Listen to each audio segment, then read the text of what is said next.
시골에서입니다.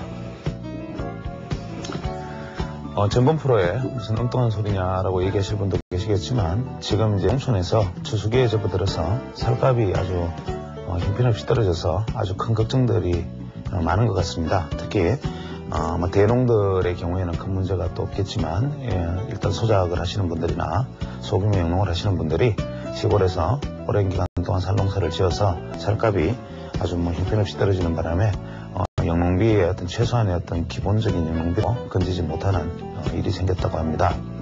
저는 오랫동안 시골에 있었기 때문에 시골의 살림이나 형편을 잘 아는 사람입니다. 지난 겨울에 폭설 때문에 비닐하우스들이 무너져 내렸을 때 제가 있던 동네 바로 인근 마을에서 34세 된 젊은 농부가 농약을 마시고 그 자리에서 목숨을 끊고 거기에 남아있던 아들과 딸 둘을 지금 70농가 키우고 계시는 분이 많고, 지금 우리 시골에 가보면 대부분 아이만 키우는 노인들 혹은 발다리가 불편하시거나 혹은 아주 마비가 되셔가지고 식물인간 상태에서 그냥 드러누워 계시는 남자분과 거기에 딸린 아이들, 또 그것을 돌보는 노모 혹은 노부부들이 의외로 상당히 많은 숫자를 점하고 있습니다.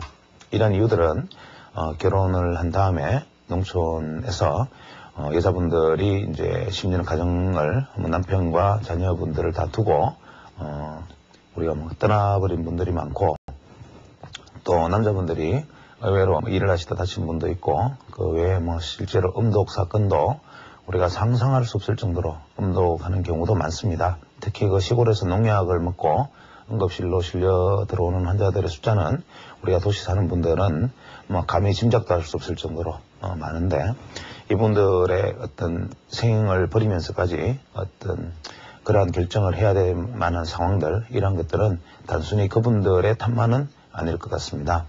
우리가 지난 70년대 이후로 고도성장을 해가면서 소위 이제 정권이라든지 그 외에 사이버 트레이딩, 그 외에 각종 사회에 없던 신종 직업들이 많이 생겨나면서 거의 대부분은 저처럼 넥타이를 메고 화이트 칼라로서 일을 하고 있지만, 실제로 우리 시골에서 남아서 농사를 짓는 분들은 사회가 고도화되는 과정에서 외면당하고 사회 발전에서 혜택을 누리지 못함으로써 지금 같은 경우에는 농사를 지어도 손해가 나고 자기 자신의 어떤 최소한의 어떤 인건비조차도 건지지 못하는 일들이 참 많습니다. 특히 그 농가 부채 문제라든지 그 이외의 여러 가지 문제들은 제가 일전에 정권 전문가를 만났을 때 그분이 농사를 지은 사람들이 농가 부채를 지었다면 자기들이 못나서 그렇지 않느냐 이런 말씀을 하시는 바람에 그날 이후로 그분을 두 번 다시 보지 않습니다만은 저 역시도 시골에서 지금 역시도 시골에 살고 있고, 또 앞으로도 시골에서 지어난 농산물들을 우리가 먹고 살아야 되는 입장에서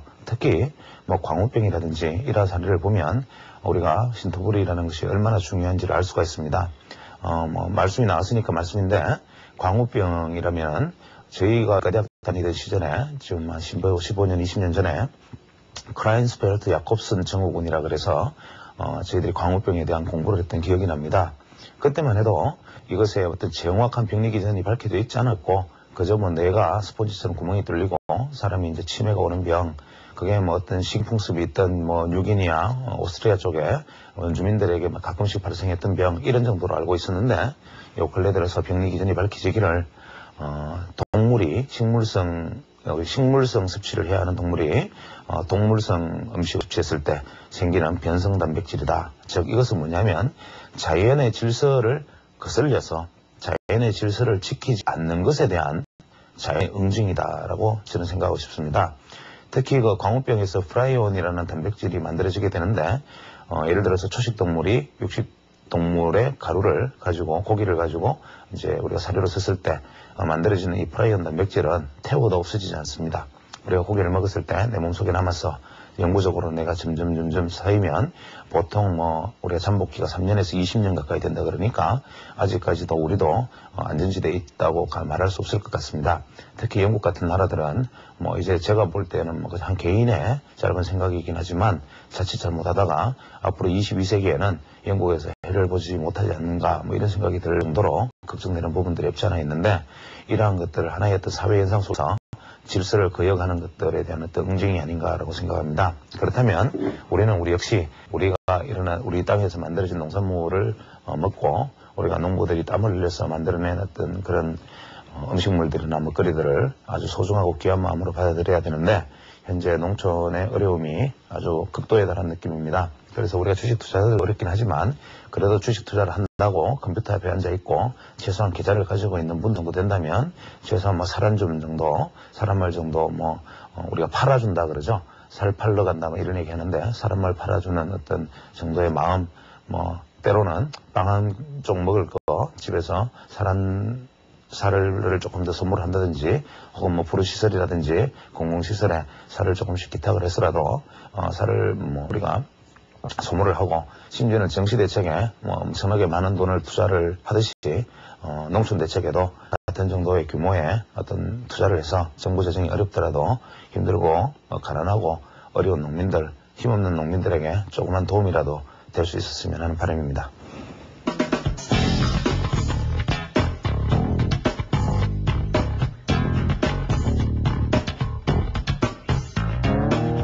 예, 지난 시간에 이제 그 패턴에 대해서 얘기를 하고 또 이제 파동과 연루된 패턴의 관련된 말씀들을 드렸습니다. 특히 책을 하나 소개했었는데 물론 책을 소개하고 하는 부분들은 다소 좀 위험 부담이 있고 너무 논란의 여지가 있기 때문에 어떨지 모르겠습니다만 가끔씩 그러한 부분들에 대한 얘기도 해나갈까 싶습니다. 좋은 책을 고르는 방법은 책 이야기가 나왔으니까 좋은 책을 고르는 방법은 저도 잘 모르겠지만 나쁜 책을 고르는 방법 한 가지는 확실합니다. 즉, 책 제목에 고수, 급등주, 대박 이런 얘기 들어가고 이 책을 읽으면 어떻게 몇 퍼센트, 1000%, 데이 트레이딩으로 하루에 얼마 벌기 이런 종류의 책들은 그냥 한마디로 나쁜 책입니다. 이유는 대부분의 사람들이 속이 실속이 없으면 공작새처럼 깃털이 화려하고 내가 사람들에게 알려주고 싶은 이야기가 자신이 없으면 겉으로 화려한 그 포장으로 포장을 하기 마련인데 제가 아주 우리 시쳇말로 엽기적인 책을 한번 서점에서 구경한 적이 있습니다. 굉장히 고가의 화려한 양장 제본을 한 책인데 이 책의 내용을 보고 제가 아주 어이가 없어했던 기억이 있습니다. 개인 투자자들은 이런 걸 보고 현혹될 수밖에 없죠. 예를 들면 이 책에 있는 내용이 보면 이런 얘기 무슨 법, 무슨 법을 영어로 쭉 적었는데 예를 들면 이런 얘기를 했습니다. 3 메소드 테크닉 혹은 3 메소드 테크닉 이렇게 무슨 폼 이런 얘기를 해서 화려한 차트 그림과 탁 끝났습니다. 이게 무슨 얘기냐면 우리말로 그냥 삼법형입니다. 그냥 일본식 사케다의 5법 중에 삼법형이라는 게 있죠. 그것을 영어로 풀어서서 무슨 혹은 엘리어트의 뭐를 어떻게 해가지고 그냥 우리가 일반적으로 아무나 알 수 있는 얘기를 화려한 차트 그림과 함께 영어 제목으로 붙여가지고 그럴듯하게 해서 엄청나게 비싼 값으로 팔리고 있는 책마저도 본 적이 있습니다. 그래서 투자자들도 물론 주식 투자를 하면서 책을 읽어가면서 공부하는 것이 쉬운 일은 아니지만 꼭 필요한 책이라면 사서 읽어보시되 이러한 분들을 이러한 책들이 만약에 제목이 사용되었다면 그 책들은 실속이 없을 것이다. 오히려 더 독이 될 것이다. 이런 생각을 가지시면 됩니다. 오늘은 조정에 관한 얘기를 하기에 앞서서 지난 시간에 제가 마무리하지 못했던 얘기를 마저 진행할까 싶습니다. 우리가 보통 파동으로 보면 제가 각도 이야기를 하기에 앞서서 이러한 얘기들을 하고 있는 것인데 제가 궁극적으로 이 시간에 말씀드리고자 하는 것은 사실은 제가 첫 시간부터 말씀드렸지만 파동은 파동인데 파동이 아니고 그 다음에 추세를 이야기하고 여러 가지 다양한 얘기를 하겠지만 결국 제가 말씀드리려고 하는 것은 시장의 모멘텀, 즉 각도를 아는 방법이다. 이 이야기를 말씀드리고자 했던 겁니다. 다만 이러한 각도를 설명하기에 앞서서 우리가 알아야 할 기초 지식들을 먼저 이야기를 한 다음에야 그 다음 이야기가 진행이 될 수 있기 때문에 제가 어렵고 까다로운 이야기가 될 수도 있지만 이러한 답답한 얘기들을 계속 진행하고 있습니다. 우리가 보통 파동을 제가 다시 그리면 1, 2, 3, 4, 5, A, B, C 이런 파동으로 그릴 수가 있는데 종목으로 보면 뭐 재미있는 현상들이 있습니다. 예를 들어서 상승의 1파에는 우리가 보통 종목 강세, 지수 강세가 되고 조정 파동, 2파동에는 지수 약세, 종목 강세가 되고 3파동에는 물론 장기 파동액입니다. 중기 파동액이죠. 지수 강세,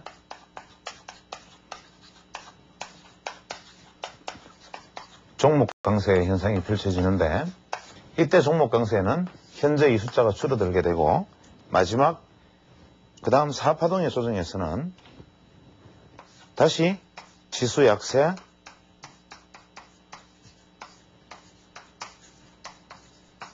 종목 약세가 펼쳐진 다음에 마지막 5파동에 있어서 지수 강세, 종목 약세의 현상이 펼쳐집니다.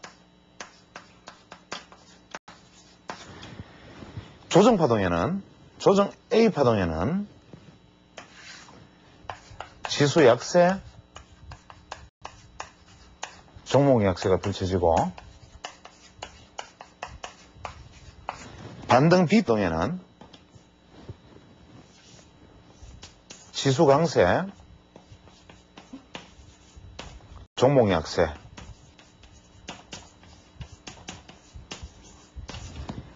마지막 하락 파동에 3분의 2는 지수 약세, 종목 약세, 하락의 마무리 5파동의 10파동의 마지막 5파동은 지수 약세, 종목 강세 현상이 펼쳐집니다. 이 의미를 가만히 생각해 보면 어떤 이론을 떠올릴 수 있습니다. 그게 바로 그랜빌이죠. 그랜빌의 OBV 이론하고 비슷한 이야기가 됩니다. 즉 우리가 처음에 주수가 반전을 할 때는 다우 L 국면에서도 그렇지만 반전을 할 때는 현재 시장에 유동성이 진입되는 유동성 상승이 펼쳐지니까 대중주들이라든지 저가 대형주가 강세를 보이는 종목 강세 현상, 그 다음에 아울러서 지수는 반등을 하고 조정기에서는 지수가 조정을 보이면서 관리 종목이라든지 우세주 이러한 종목들이 대거 그다음에 시중에 저가 대형주 이러한 종목들이 대거 혹은 뭐 개별주들이 대거 상승하는 국면이 벌어집니다. 현재 우리 시장의 흐름이 이 국면에 있느냐 아니냐 뭐 한번 생각해 볼 수 있겠죠. 그 다음에 세 번째는 이러한 과정 이후에 이것들에 의한 반등이 이루어지면 개인 투자자들의 자금이 뮤추얼 펀드, 그 다음에 어떤 기관으로 유입이 되기 시작하면서 간접 투자 자금이 증가되고 그러면 기관의 매수 이력이 확대되면서 기관들이 선호하는 종목으로 종목이 옮겨붙기 시작합니다. 그렇게 되면 블루칩과 옐로칩을 중심으로 한 지수 상승장, 소위 말하는 큰 파동의 상승이 이루어지고 대부분의 우량 종목들이 이 부분에 상승을 하고 이 부분에서 소위 왕따를 당하는 종목이 생기기 때문에 지수 강세와 종목 강세이긴 하되 이 국면과는 상당히 다른 국면이 펼쳐집니다. 예를 들면 같은 건설주라도 뭐 LG건설, 대림건설, 대림산업, 뭐 계룡건설 이런 게 오를 수 있고 뭐 같은 종목 안에서도 예를 들어 증권주라 가정하면 삼성증권, 뭐 이런 대신증권 이런 종목들이 오를 수가 있겠죠. 그 다음에 조정을 볼 때는 지수가 약세를 보이고 대부분 개별 종목 중에 일부 관리 종목, 그다음에 우선주가 급등을 보이는 시기가 됩니다. 종목 전체는 약세의 국면을 명백히 드러내기 시작하고 마지막 분출 국면이 되는데 이때는 시장에 시가총액들이 이 단계를 거쳐왔기 때문에 예전에는 한 주를 사는데 1,000원만 하면 됐는데 지금은 한 주를 사기 위해서 10,000원을 지불을 해야 된다. 즉 주가를 1% 올리기 위해서, 1%를 올리기 위해서 100원의 돈이 새로 유입이 되면 됐지만 지금은 1%를 올리기 위해서는 1000원의 자금이 유입이 돼야 됩니다. 즉 시중의 유동성이 끊임없이 보강이 되어줘야 되는데 시중의 유동성이라는 것은 결국 돈이라는 것은 한국은행에서 막 찍어내지 않는다 하면 불가능한 것이기 때문에 이 부분에서는 우리가 주수를 전 종목을 끌어올리지를 못하고 일부 특화된 종목들에 의한 제한적인 랠리가 펼쳐지면서 그 종목들의 자금이 집중이 되고 그래서 서서히 이탈하는 종목이 발생하기 시작하면서 지수는 오르되 상승 종목은 100개 이내로 제한되는 이러한 현상이 나타나면 이것은 바로 꼭지다. 이것이 바로 그랜밀의 이야기를 따르면 신고가를 돌파하는 종목이 적고 신저가를 돌파하는 종목이 많은데 지수는 오르는 국면. 이것이 바로 상승의 마지막 마무리 국면, 소위 말하는 상투 국면의 징후다. 이렇게 얘기를 합니다. 즉 신고가를 갱신하고 오르는 종목은 맞는데 지수는 상승을 하는데 그것보다 훨씬 많은 종목이 오히려 신저가를 갱신하기 시작한다. 즉 지난 2000년 직전에 1999년까지 데이콤, SK텔레콤, 유양정보, 다우기술 등을 중심으로 한 이 정보통신주들이 집중적인 랠리를 펼치면서 연일 신고가를 갱신해 나가는데 현대자동차, 그 외의 증권주, 그 외의 각종 우량주들은 완전히 상승 대열에서 이탈을 해서 심지어는 신저가를 갱신하면서 저가 행진을 벌이기 시작합니다. 즉 상승 종목수보다 하락 종목수가 압도적으로 많고 신고가를 갱신하는 종목보다 신저가를 갱신하는 종목들이 늘어나는 현상, 이것이 바로 상투 국면이다. 그렇다면 반대로 우리가 여기에서 상승으로 진행되기 위해서는, 반전되기 위해서는 어떠한 조건을 갖추고 있는가? 즉 신고가를 형성하는 종목은 많고 신저가를 형성하는 종목은 적고 지수는 비록 상승하지 못하더라도 이것은 뭐냐? 하락의 마무리 국면이다. 그럼 우리 시장을 지금 냉정하게 돌아가서 여러분들이 차트를 한번 쭉 보시면 그 중에 올해 들어서 신고가를 갱신하면서 넘어서 올라가는 종목 수와 신저가를 갱신하면서 열흘 더 저가를 갱신하는 종목의 수를 비교해 봤을 때 과연 우리가 어떠한 국면에 있나? 현재 이 국면 중에 어떠한 국면에 속하나를 보면 이 파동상의 위치를 알 수 있는 하나의 중요한 시그널이 될 수 있다. 이것이 바로 그랜빌의 신고가, 신저가의 이론인데 이것이 개별 종목에서는 OBV 이론의 근거가 됩니다. 그래서 다시 한번 곰곰이 이 부분에 대해서 한번 생각을 해보시고 우리가 신고가, 신저가 종목 수에 대해서 한번 신경을 써서 관심을 기울이고 대세관을 정립하는데 한번 참고 판단을 삼아 보시기 바라고, 두 번째 우리가 대세관을 보는 방법 중에는 파동과는 크게 상관이 없는 얘기지만 제가 흔히 이걸 별명을 붙여서 저는 이렇게 말을 합니다. 저는 시장에 폴리스 스탁이 존재한다라고 얘기합니다.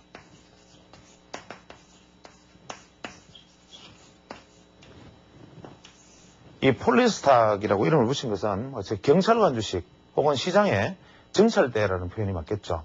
이 폴리스 스탁이 뭐냐면 어떠한 시장이 대세를 전환을 하기 전에 먼저 신호를 주는 종목들이 존재한다.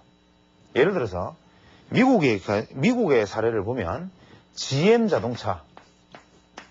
미국의 GM 자동차의 주식은 항상 다우지수가 대세를 전환하기 전에 GM 자동차의 주가가 먼저 내렸고 다우지수가 대세가 전환되기 전에 GM 자동차의 주가가 오르기 시작한 현상이 나타난다.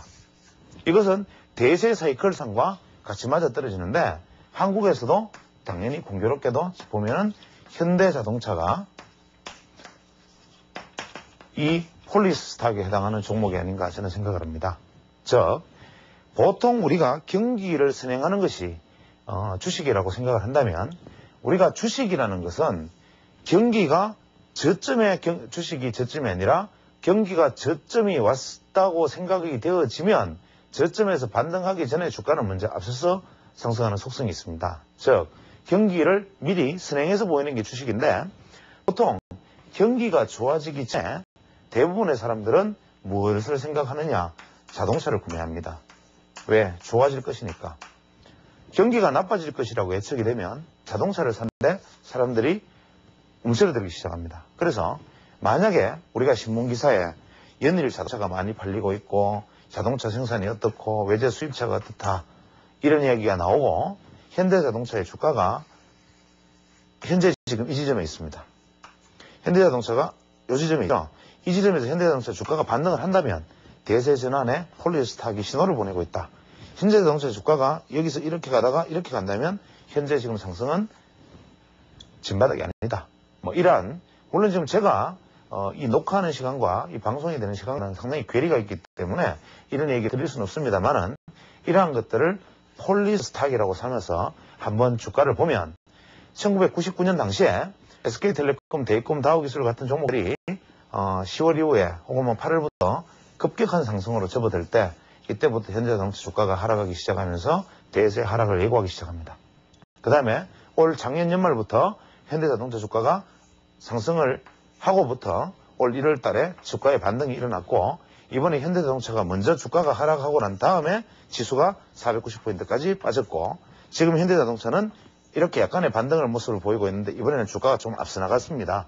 그러면 현대자동차가 주가와 괴리를 좁히면서 상승의 분출을 해낸다면 종합주가지수가 반전의 가능성을 높여주는 것이고 이것이 실패하고 다시 하락해 준다면 종합주가지수의 흐름도 이렇게 가지 않을까라고 생각할 수 있다는 측면에서 이 폴리스탁이라는 개념을 두고 저는 이야기를 하는데 뭐 이름만 그치지만 실제로 중요한 것은 시장에 어떠한 속성을 보여주는 그러한 종목이 반드시 존재한다 이런 얘기를 드리고 있는 겁니다.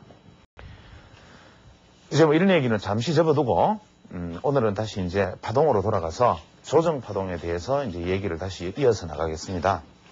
지금 제가 얘기를 하다가 파동론을 얘기를 하다가 이제 이러한 얘기들을 중간중간에 계속 해나가는 이유는 실제로 파동론에 관한 얘기가 많이 아시는 분들 입장에서는 오히려 너무 심심한 얘기이고 잘 모르시는 분의 입장에서는 지나치게 어렵고 난감한 얘기이기 때문에 실제로 우리가 제가 이 강의를 해나가면서 송구선 말씀이지만 만약에 얘기를 보시는 분들이 처음부터 보신 분이 뭐 시간이 지나면 지날수록 한 달에 한 10% 정도씩은 이제 포기를 하시지 않을까 생각을 합니다. 그러나 이것이 제가 지금 해나가는 어떤 이야기들이 주식 투자에 실제적인 도움이 될지 안 될지는 알 수가 없을 때 우리가 주식에 관해서 한번 생각해 볼 수 있는 계기를 만들어 줄 수만 있다면 그것만으로 생각해도 다행이 아닌가 생각을 합니다. 그래서 두 번째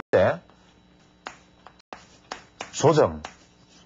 자, 엘리어트 파동에서 제가 조정 보면은 A, B, C 이런 파동으로 이루어진다고 말씀을 드렸습니다. 그 다음에 기본적으로 하락의 주추세의 방향에 맞는 충격파는 1, 2, 3, 4, 5 주추세 방향과 반대되는 반등 이것이 오히려 조정이 되겠죠. 하락파에서는 A, B, C 다시 하락 쪽에 1, 2, 3, 4, 5 이렇게 파동으로 5, 3, 5의 파동이 우리가 조정의 가장 흔한 형태, 즉 지그재그 파동이다. 이렇게 말씀을 드렸는데 조정이 이러한 형태로만 존재하지 않습니다. 만약에 파동이 지그재그의 형태로 나타난다면 엘리어트의 이야기로는 이것이 이 C파동이 1.618배, 즉 이 A파동에 1.618배가 나타난다라고 말을 하지만 실제로 미국 시장이 1950년대 이후와 한국 시장의 사례에서는 지그재그 파동이 나타날 경우에는 A파동과 C파동의 길이는 같다, 거의. 그래서 최악의 경우에 1.618배의 가능성이 있지만 지그재그 파동에서는 파동이 같다. 그래서 약 한 470포인트, 460포인트 혹은 480포인트 정도 수준이 바닥이 아닐까라고 볼 수 있다는 거고 이러한 것이 앞에서 만약에 1, 2, 3, 4, 5로 나타나지 않고 이 조정 A파가 만약에 A, B, C 이런 형태로만 만약에 나타난다면 이 조정은 무조건 플랫 조정이다. 지그재그 조정이 아닌 플랫 조정의 형태를 보일 것이라는 것을 우리가 알고 있어야 됩니다. 플랫 조정이라는 것은 뭐냐면 우리가 1, 2, 3, 4, 5 다음에 A, B, C 이런 파동이 아닌 이 A, B, C는 절대로 A 다음에 이 B 파동이 A의 고점을 넘어설 수가 없고 그 다음에 다시 하락을 해나간다. 이러한 얘기가 되는데 이것이 설명하기 위해서는 지그재그로 5개의 파동이 소파동이 떨어져야 하나 만약에 A, B, C 파동에서 이것이 하나, 둘, 3개의 파동으로 마무리가 된다면 이것은 그 뒤에 이어질 조정의 형태는 많이 다를 것이다 라는 것을 우리가 예상을 해야 됩니다. 즉 주가가 1, 2, 3, 4, 5로 오른 다음에 1, 2, 3 이렇게 갔다면 4, 5로 가는 것과 1, 2, 3으로 가는 것의 차이는 뭐냐? 1, 2, 3의 길이가 같은 1, 2, 3이 나타날 것이고 만약에 4, 5로만 가느냐? 여기까지는 지켜봐야 됩니다. 여기서 만약에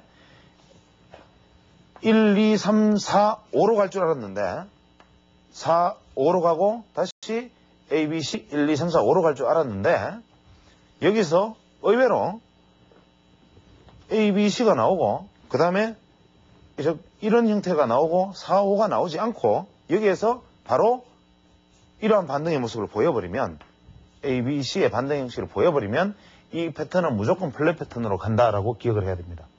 즉 플랫 패턴은 뭐냐? 우리의 파동이 종류가 조정 패턴은 이렇게 가는 것이 가장 원형이지만 1, 2, 3, 4, 5 A, B, C로 가거나 혹은 1, 2, 3, 4, 5 A, B, C로 가거나 이런 패턴들도 불규칙 조정으로 나타날 수가 있다. 즉 파동이 A 파동 이후에 반등 B 파동이 A의 고점을 넘으면 안 되는데 그것은 당연한데 이것은 원칙인데 엘리어트 파동에서 이 조정 파동이 대부분의 조정은 이 지그재그 파동에서는 이 반등파는 이 하락 파동 길이에 0.382 즉 38.2% 조정으로 대부분 마무리가 됩니다.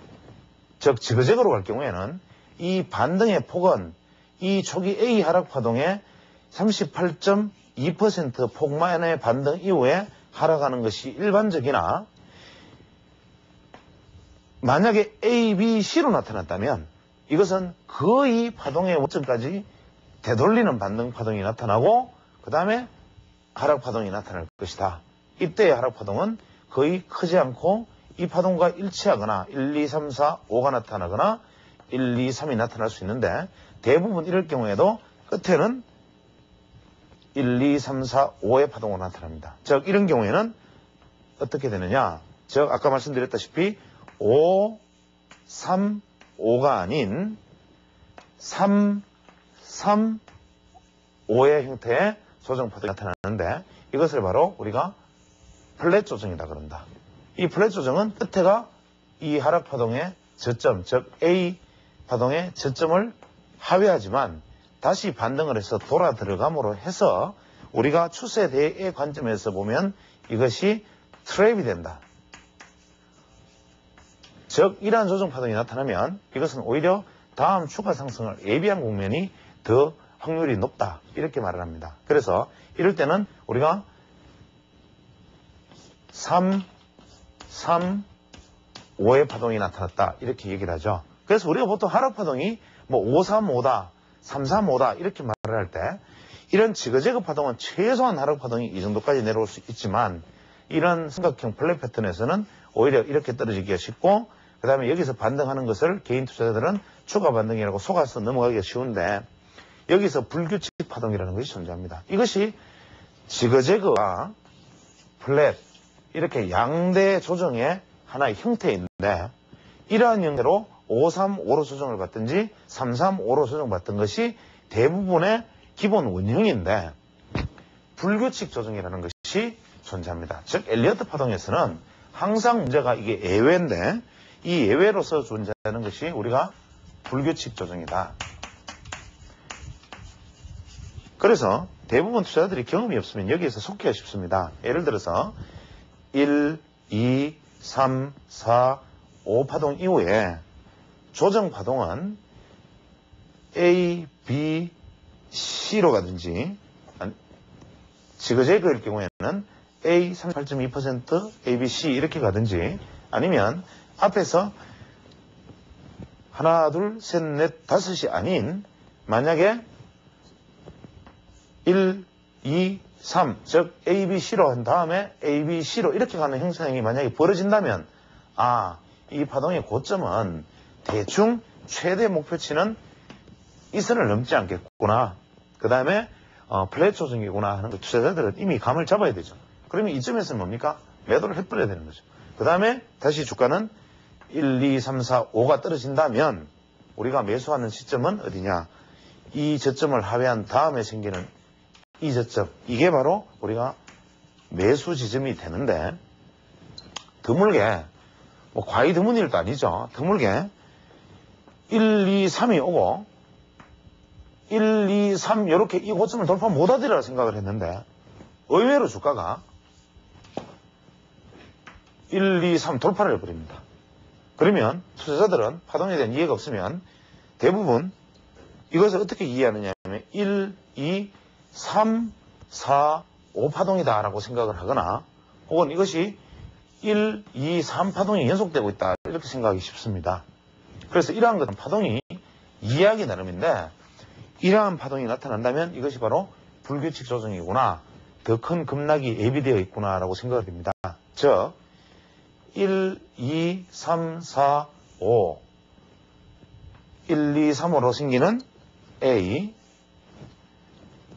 1, 2, 3으로 생기는 B가 고점을 넘어서 버리면 이 고점을 넘어서 버리면 이 상태를 우리가 바로 불규칙 조정의 시그널입니다. 전주곡입니다. 즉 이것이 바로 불규칙 조정의 시그널이고 고점을 넘어선 다음에는 1, 2, 3, 4, 5의 급락파동이 떨어져 버립니다. 그래서 이 경우에 이 급락파동은 최소 EA 파동의 2.618배가 생기기가 쉽고 최선의 선방의 경우에도 1.618배의 조정을 받을 수 있기 때문에 이게 만약에 파동이 조정받고 고점을 돌파하는 파동이 나타난다면 이러한 3, 3, 5의 파동은 불규칙 조정 파동으로서 이것은 급락이 예비되어 있는 패턴이다 이렇게 생각을 해야 됩니다. 이러한 것을 우리가 주식시장의 사례를 찾아서 제가 현재 어떤 종목 차트라든지 지수 차트로 사례를 보면 훨씬 더 이해가 쉽겠지만 이러한 사례들을 보면 오히려 투자자들은 어떤 면에서는 제가 말씀드리는 부분에 오히려 혹하게 됩니다. 이것이 마치 대단한 무엇인가 되는 훌륭한 패턴인가 되는 것처럼 경험 없으신 분들은 바로 혹하게 되고 그 부분을 적용하는 데 있어서 오히려 자기의 눈을 잃어버리기 쉽기 때문에 이런 것들은 차라리 그냥 이렇게 제가 하나의 또 화두처럼 말씀을 드리면 스스로 찾아나가는 방법이 좋겠습니다. 그 다음에 또 불규칙 조정의 한 패턴 중에 아주 재밌는 패턴이 있습니다. 요즘 시장이 급등으로 이어가는 종목들 중에 중대형주 중 이런 종목들이 많은데 러닝 컬렉션이라는 게 있습니다. 러닝 컬렉션. 이것은 원어로는 커넥션 혹은 코렉션 이렇게 두 가지로 다 쓸 수 있습니다. 엘리액트는 러닝 코렉션, 즉 달리는 조정이다 이렇게 얘기했고 프레이트나 더들리는 러닝 커넥션, 달리는 연결 파동이다 이렇게 얘기를 했습니다. 그래서 이것이 뭐 이름이 무엇이든지 그게 중요한 것은 아니고 우리가 말하는 러닝 커렉션은 뭐냐, 이러한 불규칙 조정 파동의 일종으로서 1, 2, 3, 4, 5의 상승 파동이 일어난 다음에 A 조정 파동 이후에 B가 고점을 돌파하고, 즉 A 이후에 이 고점을 돌파한 B는 제가 뭐라고 말씀드렸습니까? 급락이 예고되어 있다라고 말씀을 드렸는데 뜻밖에도 이렇게 가버리는 거죠. 즉 우리가 A 파동 1, 2, 3, 4, 5 파동의 고점을 중심으로 조정 파동이 A가 나오고, 물론 3개의 파동, 다시 조정 파동이 나오는데 이때도 3개의 파동이지만 5개의 파동이 나오는 수도 있습니다. 그러나 어쨌거나 A, B의 파동이 고점을 돌파하면 제가 앞서 말씀드리기를 불규칙 조정으로서 이것은 급락이 예고되어 있다라고 생각을 일단 무조건 하되 의외로 주가가 급락을 하지 않고 이 고점을 지지를 해서 C파동이 끝나고 반등으로 돌아서서 이 고점을 넘어서는 시점에서는 이것을 우리가 러닝 커렉션, 즉 달리는 조정이다. 제대로 된 조정 없이 여기서 다시 1, 2, 3, 4, 5가 나타나는데 이 거리는 장기파 기준으로는 이 전체 상승파의 1.618배가 나타난다 그럽니다. 즉 2중, 3중 러닝 커렉션이 일어나면서 지속적인 상승을 해나가는 장면, 이것이 바로 전체 중기적으로는 상승 3파, 종합지수의 3파에 해당될 때 이러한 종목들이 무수히 쏟아지게 됩니다. 그래서 이러한 제대로 된 조정 같지도 않은 조정을 받고 계속 날아가는 종목은 우리가 보통 엘리어트 파동에서 1, 2, 3, 4, 5 파동에서 파동의 연장으로 쐐기를 만들어가는 종목, 만들어가는 것과는 아예 다르다. 즉 5파동의 연장으로 쐐기를 만들어가면 A, B, C로 그냥 완전히 급락으로 가버리지만 현재 1, 2, 3, 4, 5를 만들고 다시 정리하면 1, 2, 3, 4, 5 5개의 하락파동이 나타나면 그 다음에는 이 하락파동의 38.2%의 되돌림 후에 다시 급락으로 갈 것이다 라는 예측을 투자자들은 하고 있어야 되고, 만약에 이 조정파동이 5개로 나타나지 않고 1, 2, 3 이후에 반등을 해서 이렇게 가거들랑 이것이 요선을 돌파하지 못하고 내려올 것이다 고 생각을 하는 것이 가장 1번의 원칙, 가장 확률이 높다. 즉 하나, 둘, 셋 이후에 하나, 둘, 셋으로 가기 시작하면 이것은 매수를 해서는 안 된다. 어떠한 경우에라도. 여기서 떨어져서 이렇게 갈 가능성이 높고 이 박스를 이탈해서 생긴 C파동의 저점이 매수의 지점이다. 이것이 일단 무조건 확률적으로 가장 많고, 두 번째 예상할 수 있는 것이 만약에 이것이 돌파를 하거든, 이렇게 돌파를 하거든, 두 번째 확률이 많기는 크게 죽을 것이다. 그러니까 여기에서도 사지 말고 더 바닥이 있을 것이다 생각하고 더 아래쪽에서 관심을 가져라.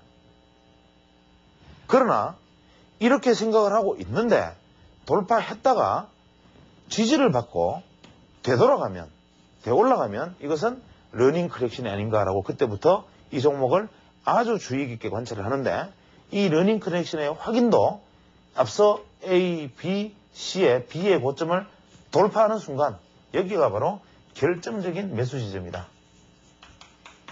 이렇게 되는 겁니다.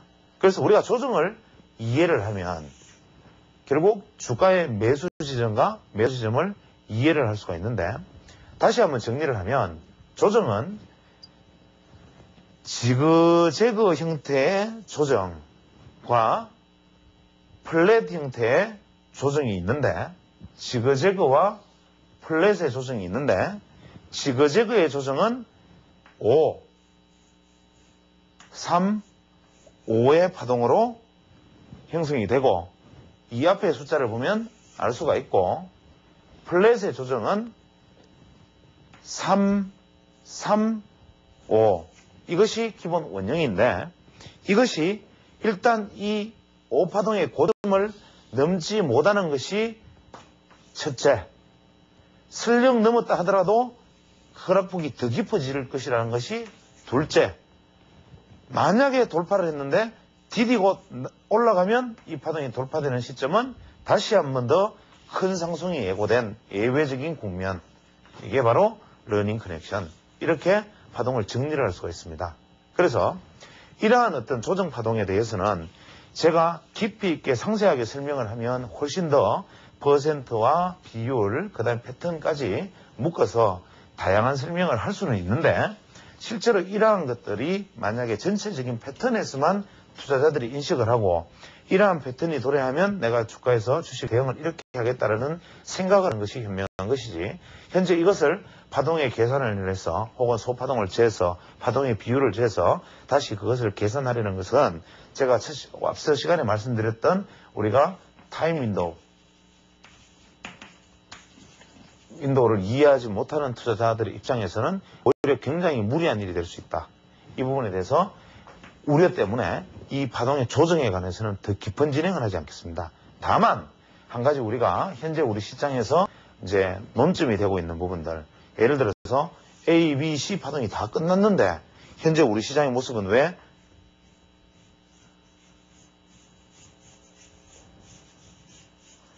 이런 모습으로 보이나? 이것은 바로 우리가 접속파라 그래가지고 이미 파동이 A, B, C가 끝나도 다시 A, B, C라는 접속파 이후에 다시 하나, 둘, 셋, 넷, 다섯의 하락이 있을 수 있고, 또다시 접속파가 나오고, 또 접속파 1, 2, 3, 4, 5 이렇게 해서 파동이 연속될 수 있는데, 이러한 것들은 예외적인 것이고, 이런 것을 저희들이 X파라고, 접속 X파라고 부릅니다. 이러한 접속 X파는 구체적으로 제가 이것은 큰 의미가 없기 때문에 깊은 설명은 드리지 않겠으나, 이 접속 X파가 나타나고 하락하고, X파가 나타나고 하락하고, X파가 나타나고 하락하는 것을 2개가 나타나면 더블 X, 3개가 나타나면 트리플 X라 그러고, 실제로 우리가 현재 우리 시장은 이 접속 X파 이후에 5파동이 하락하고 지금 반등을 하고 있는 국면인데, 만약에 여기서 반등이 실패한다면 아주 깊은 하락을 하고 다시 접속은 나타나지 않습니다. 이유는 미국 시장의 지난 역사를 봐서 지난 100년간 미국 시장에서 중대형주 이상 혹은 지수에서 트리플 X 이상의, 즉 접속파가 3개 이상 나타나는 국면은 미국 시장의 지난 100년의 역사에서 한 번도 없었다. 우리 시장도 역시 이러한 사례는 없었고, 대부분 더블 X 한 번의 접속 이후에 하락, 또 반등하는 줄 알았는데 접속파고 또 하락, 이러한 모습을 만들긴 했고, 그 다음에 혹시 파동을 이해하시는 분들이 계신다면 제가 한 가지 말씀을 첨언으로 팁스를 드린다면, 보통 접속파는 ABC로 이루어진다고 알고 있지만 실제로 약 한 40%의 경우에 접속파가 1, 2, 3, 4, 5, 5개의 파동으로 형성되는 수가 많기 때문에 이러한 접속파를 상승 1파동으로 오해하는 수가 많습니다. 그래서 현재 여기까지 말씀드린 내용으로 이러한 파동론 강좌에 있어서 가장 기본적인 엘리어트 파동을 중심으로 한 파동 강좌의 어떤 개론은 여기서 마무리 짓도록 하고, 이제 다음 시간부터는 제가 여러분께 진짜 말씀드리고 싶었던 내용들, 시장의 어떤 각도, 탄력, 모멘텀, 지표, 그 외에 어떤 각종 여러 가지 시장에서 말해주고자 하는 부분들, 이런 것들을 같이 짚어나가는 다소 좀 실용적인 시간을 가질 수 있도록 한번 해보겠습니다.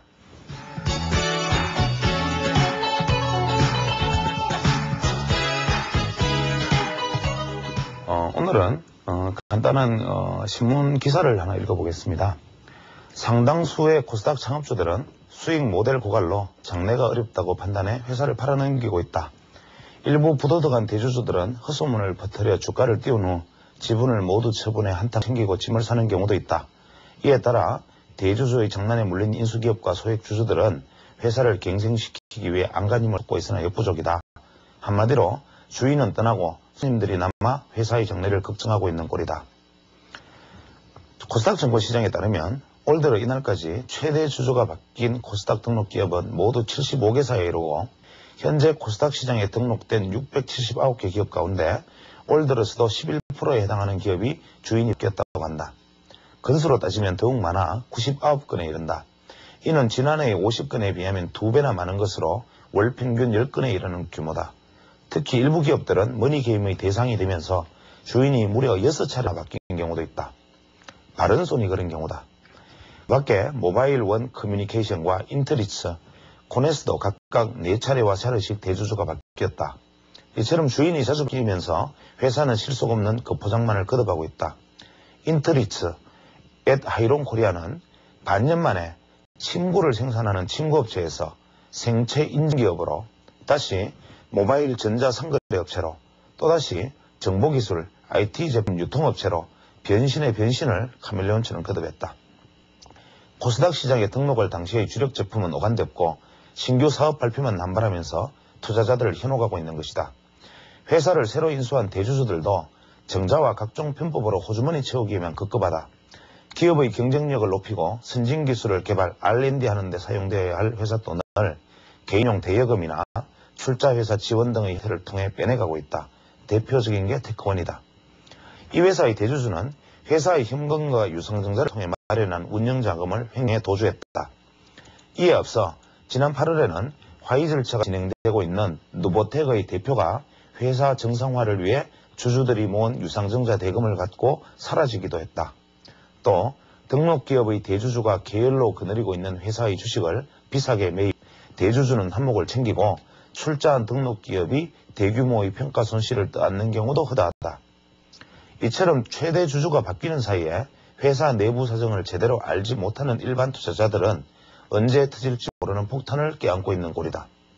이 때문에 코스닥 시장에서는 폭탄 돌리기가 시작되었으며 수익 모델이 없는 기업들은 보유 자산이 소진될 때까지 버티는 캐시버닝이 지속되고 있을 뿐이다. 코스닥 증권시장의 한 관계자는 시장과 투자자를 보호하기 위해서는 기업의 영속성이 보장되지 않는 벤처기업을 시장에서 과감히 퇴출시키거나 청산하도록 유도해야 한다고 지적했다. 이 기사를 보면서 경제신문의 기사입니다. 이 기사를 보면서 마지막 말 코스닥 증권시장의 한 관계자가 말을 했다는 시장과 투자자를 보호하기 위해서는 기업의 영속성이 보장되지 않는 벤처기업을 시장에서 과감히 퇴출시키거나 청산하도록 유도해야 한다라고 말했다는 이 사실, 이것은 누구나 이 사실에 대해서 공감을 하고 있다는 뜻입니다. 현재 우리 코스닥 시장이 오늘 주초 화요일까지 상당폭 약 한 15일간의 상승을 계속 이어가고 있지만 이제 과열권에 접어들었다 하더라도 당분간은 다시 또 반등을 모색하면서 아직은 시장이 쉽게 꺾이지 않을 것입니다. 그러나 문제는 주가가 끝없이 계속 내려가는 부분은 없는 법이니까 적정 시점에 주가가 사지면 매수가 유입되고 다시 주가가 올랐다가 또 그 지점에서 많은 물량을 떠안은 개인 투자자들을 남겨놓고 주가는 다시 빠지겠죠. 이유는 수급 때문입니다. 누차 말씀드렸지만 코스닥 시장은 앞으로 장기적으로는 절대로 성공할 수 없는 시장입니다. 최소 앞으로 몇 년간 코스닥 시장은 절대로 과거의 영화를 되찾을 수 없고 절대로 투자자들이 중기 투자를 하거나 안전 투자를 할 수 있는 곳이 아니고 이것은 어디까지나 완전히 도박판에 가까운 곳입니다. 예를 들어서 지난주에 이제 이번 주에 강원랜드 상장이 결정이 됐습니다. 강원랜드 상장에 대해서는 제가 개인적으로 상장 반대의 목소리를 많이 높였고 또 그로 인해서 스스로도 굉장히 곤혹스러운 일을 많이 당했고 심지어는 각종 메일이나 그 외에 직접적으로 전화를 통해서도 심지어는 가만두지 않겠다라는 이야기까지 많이 들었지만 이제는 이미 상장이 결정됐으니까 저 같은 사람이 한 사람이 떠드는 것은 어떠한 영향도 미치지 못할 거라고 생각합니다. 물론 강원랜드의 경우에는 상장의 어떤 명분이 나름대로 충분히 있는 것도 사실입니다. 왜냐하면 당시 폐강초원의 어떤 지원을 위해서 강원랜드를 건설을 할 때 주주들에게 코스닥 시장에 상장시키겠다는 약속이 있기 때문에 사실 그 약속을 정부로서 분복할 수 없는 일이면 분명하다는 것은 알고 있습니다. 그러나 강원랜드는 2천억의 매출에 1천억의 순이익을 올린 엽기적인 기업입니다. 우리나라 기업 중에 현재 경제가 어렵고 피폐해서 지금 여러 가지로 세계 경제도 어려운 상황에서 제대로 된 영업이익을 올리거나 순이익을 올린 기업이 과연 몇 개나 되는가 생각해 보면 무려 50%의 순이익을 올린 강원랜드의 실적은 가히 독보적이라 할 만합니다. 그렇기 때문에 강원랜드의 어떤 주주들이 앞으로 누릴 수 있는 혜택은 앞으로도 무한할 것이라고 보여지고 실제로 정부 입장에서도 강원랜드 같은 주식들은 정부 소유 지분으로 통합 관리를 해도 오히려 건전하게 강원랜드 운영하는 데 도움이 되지 않을까. 각종 그 안에서 이루어지는 검은 이야기들이 들리지 않고 오히려 깔끔한 관리가 될 수 있지 않을까 생각을 하는데 강원랜드를 굳이 상장을 반대했던 가장 큰 이유는 수급상의 상징성 때문입니다. 현재 강원랜드는 상장이 되면 약 1000만 주에 가까운 980만 주 가까이 물량이 유통 가능 물량이 되고 현재 증시에서 시가총액이 약 15만 원 기준으로 3조 원 정도가 되는 상당한 규모의 시장이 됩니다. 특히 강원랜드가 상장이 돼서 주가가 조금만 오른다면 국민카드 그 외에 각종 어떤 대형사를 제치고 자칫 일설에 의하면 KTF 를 제외한 랭킹 2위의 기업이 되지 않겠는가라고 얘기를 하는 사람들도 많습니다. 그러면 우리나라에 카지노, 박장, 슬롯 머신, 그다음에 블랙잭, 듣지도 보지도 못했던 시설을 갖추고 이게 정자리 건물에 호텔 하나를 가진 곳이 코스닥 시장 전체 시가총액의 2위를 차지하는 이 현상을 어떻게 봐야 할 것인가?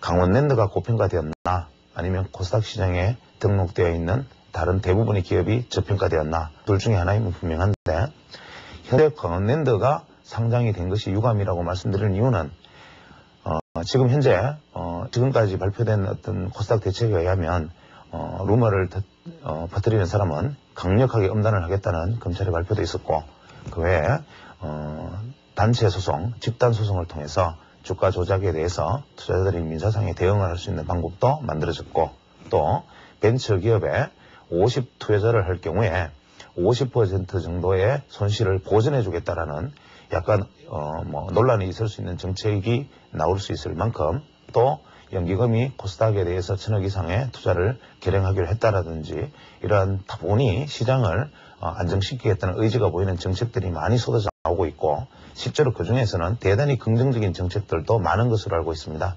그러나 정작 중요한 것은 수급상의 논리에서 가장 선행되어야 되는 것은 뭐냐면 현재와 같은 퇴출 조건이 아니라 아주 강력한 퇴출 조건을 만들어야 된다고 생각합니다. 제가 생각할 때는 다소 감정적인 이야기이긴 하지만 사명이 1년에 2번 이상 바뀐다든지 대주주 물량이 1년에 몇 % 이상 변동이 된다든지 혹은 1년에 소위 우리가 점상이라 부르죠.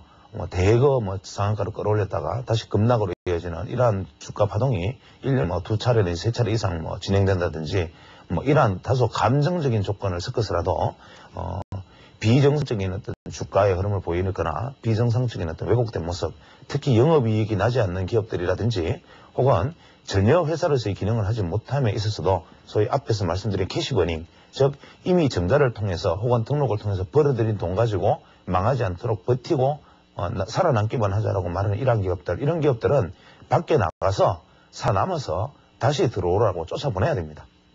이런 기업들은 코스닥 시장 안에서 캐시버닝하고 앉아있지 말고 밖에 나가서 그 돈 다 까먹고 아예 안 하든지 아니면 그 돈을 까먹을 때까지 새로운 수익 모델을 만들어서 회사를 튼튼하게 만들면 다시 링 위로 올라가라 하고 일단 쫓아보내야 되는데 이러한 어떤 퇴출들이나 어떤 진입들에 대한 규제가 아주 강경한 정책으로 흐르지 않는다면 지금과 같은 시기에 등록이 지속된다면 현재도 또 80개사가 등록이 가능하다고 얘기를 하는데 이러한 식으로 간다면 코스닥 시장의 미래는 없습니다.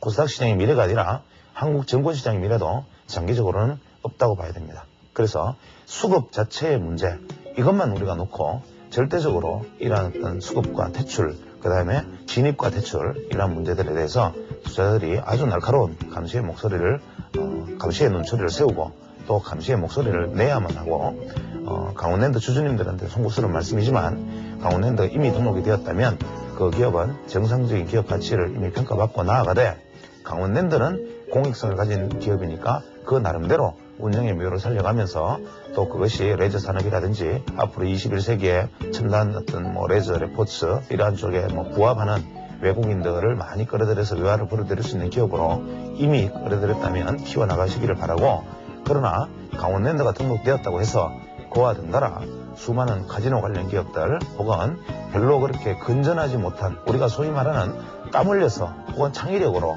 돈을 벌지 못하는 기업들이 줄줄이 만약에 등록되는 사태가 벌어진다면 이제 이 자체가 노름판이라고 불리는 코스닥 시장이 아예 그들의 동무대가 되지 않을까라는 걱정이 없습니다. 감사합니다.